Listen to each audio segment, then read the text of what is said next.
नमस्ते दोस्तों, आज के इस वीडियो में हम डिफेंस सेक्टर के तीन बड़े और चर्चित stock Cochin shipyard, garden rich ship builders और माजगांव डॉक के बारे में डिटेल में बात करेंगे।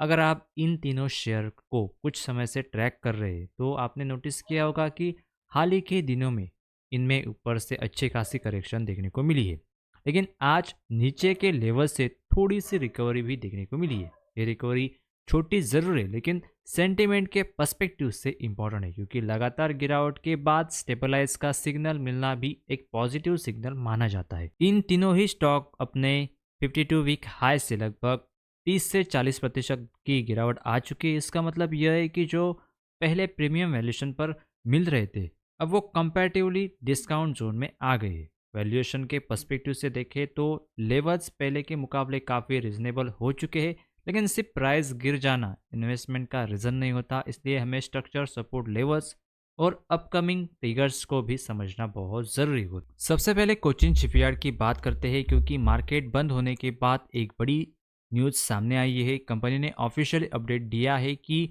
वह मिनिस्ट्री ऑफ डिफेंस के एक टेंडर में L1 बिडर के रूप में सामने आई है। L1 का मतलब होता है लोएस्ट बिडर, यानी टेक्निकल और फंडामेंटल सबसे कॉम्पिटिटिव बिड। बेसिकली कंपनी को नेवी यानी इंडियन नेवी के लिए 5 नेक्स्ट जनरेशन सर्वे विसल बनाने का ऑर्डर मिला है। इस पूरे ऑर्डर की टोटल वैल्यू लगभग 5,000 करोड़ रुपए बताई जा रही है, यानी एक विसल की कॉस्ट करीब 1,000 करोड़ रुपए के आसपास बैठती है।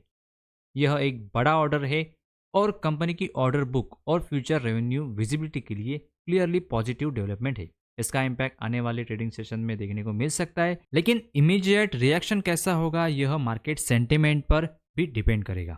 अब अगर कोचिन शिपयार्ड के चार्ट स्ट्रक्चर को डेली टाइम फ्रेम पर देखें तो ऊपर से स्ट्रॉन्ग करेक्शन के बाद स्टॉक एक ट्रेंड लाइन को फॉलो कर रहा है। लगभग 1,400 रुपए का लेवल एक इम्पॉर्टेंट सपोर्ट के रूप में सामने आया है।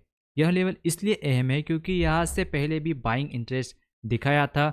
जो लोग शॉर्ट टर्म या स्विंग ट्रेडिंग के पर्सपेक्टिव से देख रहे हैं उनके लिए जल्दबाजी करना समझदारी नहीं होगी।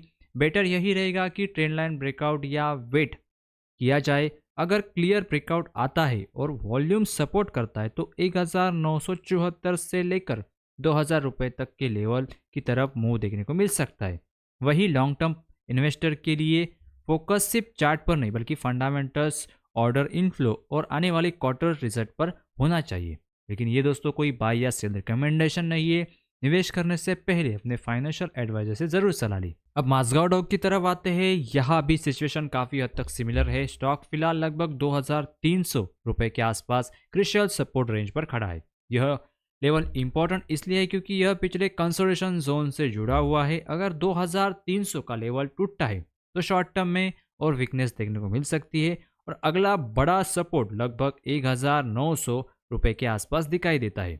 हालांकि मौजूदा स्ट्रक्चर को देखकर इमीडिएट ब्रेकडाउन की पॉसिबिलिटी यानी प्रोबेबिलिटी कम लग रही है, लेकिन मार्केट में सर्टेनिटी जैसी कोई चीज़ नहीं होती। इसलिए एक इन्वेस्टर के तौर पर दोनों सिनेरियोज के लिए मेंटली प्रिपेयर रहना ज़रूरी है। रिस्क मैनेजमेंट हमेशा प्रिडिक्शन से ज़्यादा महत्वपूर्ण होता है। अब गार्डन रिच शिप बिल्डर्स यानी GRSC की बात करें तो यहाँ भी चार्ट पर क्लियर सपोर्ट और रेजिस्टेंस जोन बने हुए। लगभग 2,200 रुपए का लेवल एक मजबूत सपोर्ट की तरह काम कर रहा है, जबकि 2,900 या 3,000 रुपए के आसपास रेजिस्टेंस दिखाई देता है। चार्ट पर एक ट्रेंड लाइन साफ नजर आती है और स्विंग ट्रेडर्स के लिए यहाँ भी स्ट्रेटेजी वही हो सकती है, ब्रेकआउट का पेशेंटली इंतजार करना। अगर स्टॉक ट्रेंड लाइन को ब्रेक करता है तो 3,000 के लेवल भी आ सकते हैं, यानी ऊपर का 3,000 तक आपको एक अच्छा खासा मोमेंटम देखने को मिल सकता है। लेकिन बिना कंफर्मेशन के एंट्री लेना कई बार अननेसेसरी रिस्क बन सकता है। अगर ओवरऑल तीनों स्टॉक को एक साथ देखें तो स्ट्रक्चर काफी हद तक सिमिलर दिखाई देता है। ऊपर से स्ट्रॉन्ग करेक्शन, नीचे सपोर्ट जोन और बीच में कंसोलिडेशन। ऐसे फेस में पेशेंस सबसे बड़ा असेट होता है। डिफेंस सेक्टर की बात करें तो लॉन्ग टर्म पर्सपेक्टिव से यह सेक्टर स्ट्रक्चरली मजबूत माना जाता है। Government focus, domestic manufacturing push और बड़े ऑर्डर्स की इसकी बैकबोन है। इसलिए शॉर्ट टर्म में price momentum, news flow, sentiment और बॉर्डर मार्केट कंडीशन पर डिपेंड करता है। इसलिए सिर्फ एक्साइटमेंट डिसीजन लेने से बचना चाहिए। मैंने यहाँ चार्ट और अवेलेबल न्यूज के आधार पर जो कंडीशन बन रही है उसे सिंपल और क्लियर तरीके से एक्सप्लेन करने की कोशिश की है, फाइनल डिसीजन हमेशा आपका होगा, क्योंकि आपका कैपिटल और आपका रिस्क प्रोफाइल सबसे ज़्यादा इंपॉर्टेंट है। मार्केट में क्लियरिटी पेशेंस से आती है और डिसिप्लिन अप्रोच ये लॉन्ग टर्म काम आती है। इसी बैलेंस पर्सपेक्टिव के साथ आगे बढ़िए। फिर से मैं ये कहना चाहता हूँ कि ये वीडियो सिर्फ एजुकेशन पर्पस के लिए बनाई गई, ये कोई बाय या सेल रिकमेंडेशन नहीं है। निवेश करने से पहले अपने फाइनेंशियल एडवाइजर से सही और आपकी रिसर्च करके सलाह लीजिए। मिलते हैं किसी नेक्स्ट वीडियो में, तब तक के लिए धन्यवाद।